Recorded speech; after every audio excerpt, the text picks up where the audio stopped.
हिंदू धर्म में मान्यता है कि किसी भी व्यक्ति पे 3 प्रकार के ऋण होते हैं। देव ऋण, ऋषि ऋण और पितृ ऋण। देव ऋण यानी देवताओं के प्रति ऋण, जिसके लिए हम लोग पूजा पाठ करते हैं। ऋषि ऋण, ऋषि या गुरु के प्रति ऋण। और पितरों के लिए ऋण, पितृ ऋण। तो हिंदू धर्म में अपने गुरु और पितरों का भी बहुत सम्मान करते हैं और उनकी पूजा भी करते हैं। लोग अपने माता पिता की पूजा जीवित अवस्था और इस संसार से चले जाने के बाद भी करते हैं। कहा गया है, पिता स्वर्गः पिता धर्मः पिता ही परम तपः पितृप्रीति प्रियन्ते मापन्ने सर्वदेवताः। पिता ही स्वर्ग हैं, पिता ही धर्म है, पिता ही परम तप है और पिता को खुश करने से सब देवता खुश हो जाते हैं। पिता को खुश करने से या पिता के पिता और अपने पितरों को खुश करने के से पितरों को खुश करने से मतलब जो भी हमारे कुल में हुए हैं, हमसे पहले हमारे पूर्वज, उनकी आत्मा की शांति के लिए और उन्हें खुशी पहुंचाने के लिए जितने भी कर्म किए जाते हैं उन्हें पितृकर्म कहा जाता है।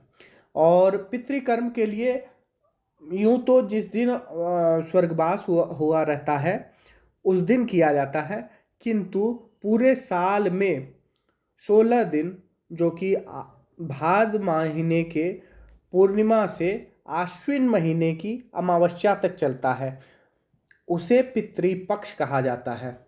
आश्विन महीने में ये पूरा कृष्ण पक्ष पितृपक्ष में आता है। कृष्ण पक्ष, किसी भी महीने में 2 पक्ष होते हैं, कृष्ण पक्ष और शुक्ल पक्ष। कृष्ण पक्ष पूर्णिमा से जब चांद घट के सीधे अमावस्या तक पहुंचते हैं तो उस 15 दिन की अवधि को कृष्ण पक्ष कहा जाता है। और फिर जब अमावस्या के बाद पूर्णिमा तक चांद धीरे धीरे बढ़ते रहते हैं, उस 15 दिन की अवधि को शुक्ल पक्ष कहा जाता है। तो आश्विन महीने के कृष्ण पक्ष में मुख्यतः यह पितृपक्ष होता है, जिसमें पितृ की आत्मा तृप्ति के लिए लोग उन्हें अनेक वस्तु अर्पण करते हैं और पूजा पाठ करते हैं। पितृ की आत्मा शांति के लिए मुख्यतः ये सारी वस्तुएं उपयोग में लाती हैं या उन्हें अर्पण किया जाता है। जल, तिल में भी काले तिल, कुश और जौ, फल नैवेद्य इत्यादि इत्यादि। जल अर्पण करने से पितृ को प्यास नहीं पितृ की प्यास बुझी रहती है, उन्हें प्यास सताती नहीं है। उन्हें प्यास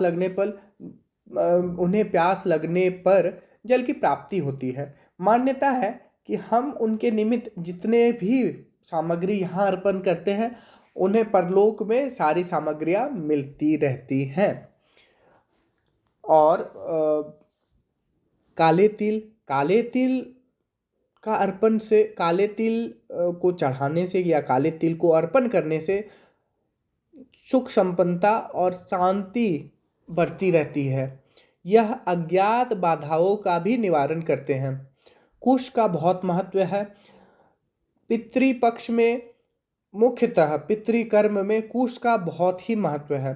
कुश को बहुत शुद्ध माना जाता है और कुश को हाथ में लेकर जल तिल पितरों को अर्पण किया जाता है।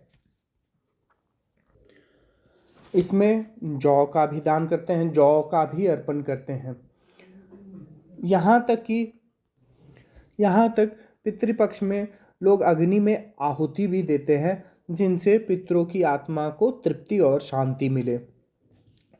पितृ आत्मा अगर शांत होती है या तृप्त होती है तो उनके आशीर्वाद स्वरूप पूरे परिवार का कल्याण होता है। पितृपक्ष में दान का भी बहुत महत्व है। यूँ तो बहुत सारी वस्तुओं को दान किया जाता है और उससे अनेक लाभ होते हैं और बहुत पुण्य मिलती है, पर कुछ निम्नलिखित इन चीज़ों का दान पितृपक्ष में मुख्यतः किया जाता है। काले तिल, ऐसी मान्यता है कि जो व्यक्ति काले तिल का दान करता है उसे परम शांति मिलती है और उसके देखे अनदेखे बाधाओं का निवारण होता है। वस्त्रों का दान इसलिए किया जाता है कि उनके पितरों को वस्त्रों की कमी ना रहे। चप्पल जूतों का दान, ताकि वो सहजता से चल सके परलोक में। घी गुड़ का दान, घी और गुड़ का भी दान किया जाता है। नमक का दान, नमक का दान मान्यता है कि नमक का दान करने से अगर पितरों पर कोई कर्ज भी है तो वह कर्ज से मुक्ति पाते हैं। सोने चांदी का दान, सोने चांदी और वस्त्र आभूषण का दान लाभदायक होता है और समृद्धि को बढ़ाने वाला होता है।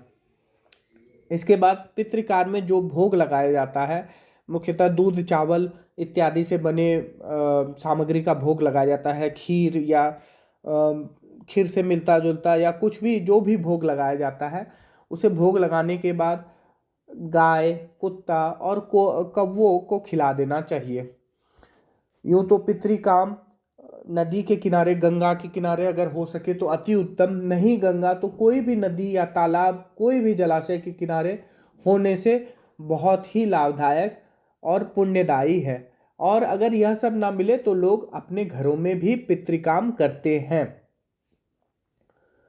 कहा जाता है कि एक बार, यह पौराणिक एक लोक कथा है और पौराणिक कथा है, उसके अनुसार कहा जाता है कि एक बार अंगराज कर्ण जब मृत्यु पश्चात, महाभारत काल में जब मृत्यु पश्चात वो गए स्वर्ग, तो उन्हें भूख लगी, किंतु उनके सामने बस सोने की आभूषण और सोने की सामग्री थी, उन्हें खाने के लिए कुछ नहीं मिला। तो जब उन्होंने पूछा कि उन्हें खाने के लिए अन्न चाहिए और ये सोने चांदी कैसे खाएं, तो उन्हें बताया गया कि उन्होंने जीवन भर दान तो बहुत किया, किंतु कभी पितरों के निमित्त अन्न दान, फल दान, जल दान ये सब कुछ नहीं किया। इसके स्वरूप उन्हें भी कुछ नहीं मिल रहा है। इस पर उन्होंने कहा कि वो तो अज्ञात थे कि उनके पितर कौन है और कैसे किया जाता। उनकी इस समस्या को सुन के उन्हें वापस से धरती पर भेजा गया, यही 16 दिन के लिए, जहाँ फिर से उन्होंने विधिवत दान धर्म किया और इसके उपरांत और इसके फलस्वरूप उन्हें परम सुख की प्राप्ति हुई।